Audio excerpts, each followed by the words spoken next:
Cabsaa kan bareedaa ta'ee fi mi'aayaa ta'e saattatoo yookaan lanqaxxee irraa mi'a wajjumaan haa hojjennu hanga xumuraatti na wajjin tura. Assalamu alaikum warahmatullahi wabarakatuh. Shamarka fuuna jaalatamtootaaf kabajamtoota uummata Oromoo jira jirtu bakka jirtanii nagaaf kabajaan keenya simbiraa jiraatu jecha baadiyyaa galu malee viidiyoon baadiyyaatti isiniif waraabee hedduun jechuudha. Akkuma itti fufeetti jira jechuudha. Akkuma sana argitan kana harca kee gingilfadhee ergasii saafaa kiyya qaraa dhiqadheera keessa lolla'ee soqidda itti buufataa jira jechuudha. Akkuma sana argartan kana soqidda jiraasa waan ta'eef dafee hin mamma'usaniif jecha sirriitti kuruu qaba waan ta'eef harka kiyya dhiqataa jira jechuudha. Akkuma sana argitan kana soqidda kiyya haala isin argitan kanaan akka mamma'u itti kuraa jira jechuudha. Kinuuti sirri itti kuraa jechuudha haa mamma'uu fi soqiddi jiraadha waan ta'eef akka nu asitti magaalaa fayyadamnu osoo hin taane jiraasan jechuudha. Akkasuma harca gingilfadhee qopheeffadhe kana fuudhee saanii kiyyatti naqadhe jechuudha. Akkuma isin argitan kana waliin gaha jechuudha. Jabeessuu hin qabu sirriitti laaffisuu qaba jechuudha.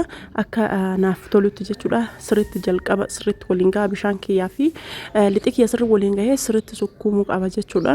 Akkuma isin argitan kana yoo jabaata sukkuumtanii isin jalaa goggala jechuudha.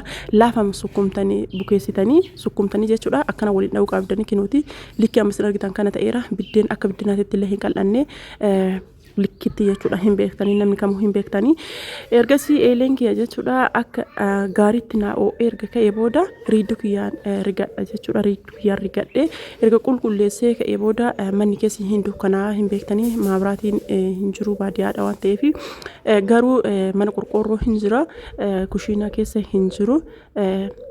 Akkuma isin argitan kanatti lixi kiyyatti naqadhee ergasii akka gaariitti waliin gaha jechuudha. Sirriitti bareechisee waliin gahaa jechuudha.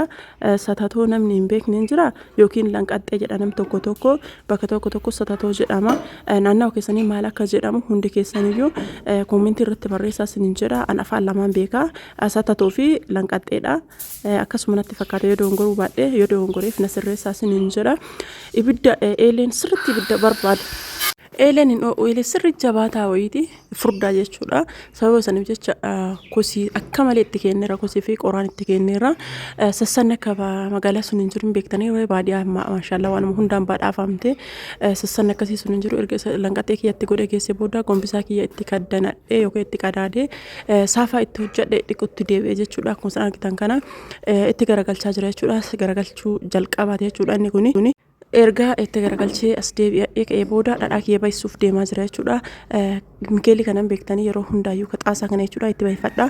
Dhadhaa kiyya qara cambamee qulqulleeffamee kaameera waan ta'eef isa kana dhadhaa kiyya xaasa baafachuutti itti fufee jechuudha. Akkuma isin argitan kana erga xaasa baafadhee ka'ee booda barbadaa kiyya jalaa gad haadhadhee akkuma isin argitan kana barbadaa kosiitu waan ta'eef dafee na baay'isa waan ta'eef barbadaa kiyya gad haadhadhee barbadaa kiyya irra kaa'adhee erga isarra kaa'adhee waliin gaadhee booda sukaayii fi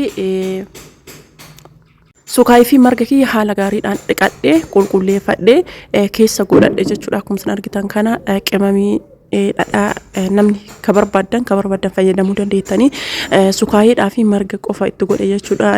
Erga sukaayii fi marga kiyyatti godhadhee geessee booda ibiddi akka sirriitti xaasatti ho'utti barbadaa gara nagara isinitti taa'ee gara lanqaxxee yookaan satatoo kiyyaa itti galabaxuutti turee daarii lachuu hundayyuu laalee yoo waliin gahu martuu wal fakkaatee bilchaatee jira jechuudha. Ergasii itti gad galabaxee jechuudha. Ammallee takkatti cinaa jalqaba sanii waan daalachaatee jiruuf jecha cinaa kanaan itti zorsise jechuudha.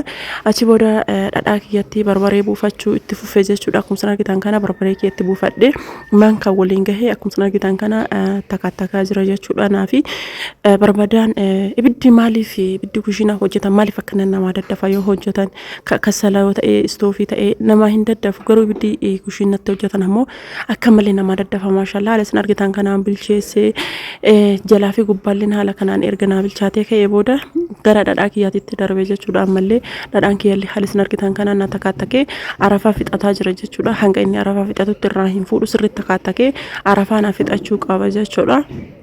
Yoo arafaan fixatanii namatti hin tolu hoomachi hun keessaa dhumuu qaba jechuudha. Takkaattakee haga inni hoomachi sun keessaa naa dhumatutti maal gochuu qabaani qixxaa kiyya yookaan lanqaxxee yookaan satatoo kiyya isa san kukkututti darba jechuudha. Akkuma isin argitan kana maashaallah laafaa wayii ta'ellee irraa naa bahee sababni inni laafaa ta'eef waan littiin qal'aa ta'eef jechuudha. Nyaadhu na goonaani nyaachuu kiyyatti fufee jechuudha. Ergasii isa san caccabsuutti deebi'e jechuudha. Akkuma isin argitan kana bulleessee caccabsuu qaba jechuudha. Maaliif jennaaniin lammuu irra deebi'amee namaa hin bullaa'u. Lukkuun kun jechuudha akka malee azaana goote lukkuun tun asitti jechuudha. Gadi baasa ol deebiti. Sababni isii hin cabdeerti lukkooleen hin nyaatti waan ta'eef dhoqqee osoo isiin haatu wallaahi dhugama dhoqqee osoo isiin haatu warra olliitti dhoqqee irratti dhahanii cabdee dhadhaa kiyya erga xallaladhee ka'ee booda itti naqachuu eegale jechuudha.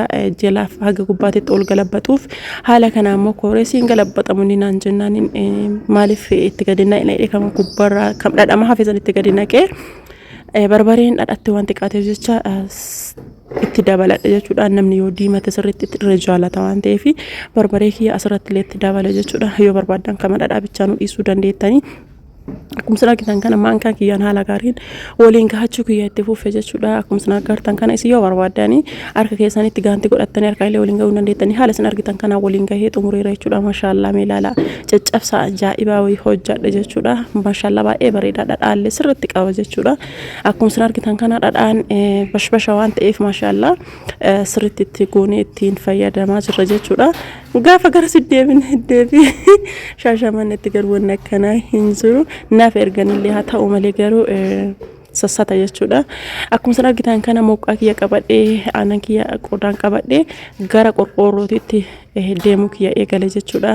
Akkuma sana argitan kana achitti nyaata waan ta'eef qorqoorroo deeme jechuudha. Akkuma sana argitan kana qorqoorroo deemee achitti nyaatuuf achi dhaqee jechuudha. Akkuma sana argitan kana qorqoorroo gahee jaammi kiyya bafadhee seenee burcuqqoo kiyya qopheeffadhee aanan buusutti deebi'e jechuudha. Aanan kinooti aanan miidha yeroo baay'ee kan fayyadamu sultaan aanan miidha maashaallah hanga achi jirru takka bishaan dhugnee hin beeknu wallaahi dharramaaf illee dogongorree torbaan tokko jechuudha.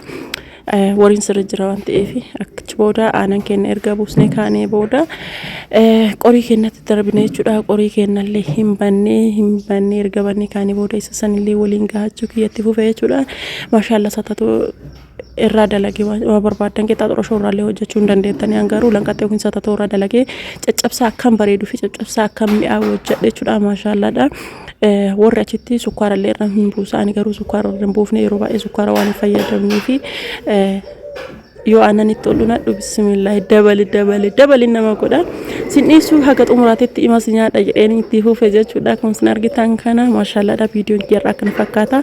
Hiriyoota keessaniif sheer godhaa like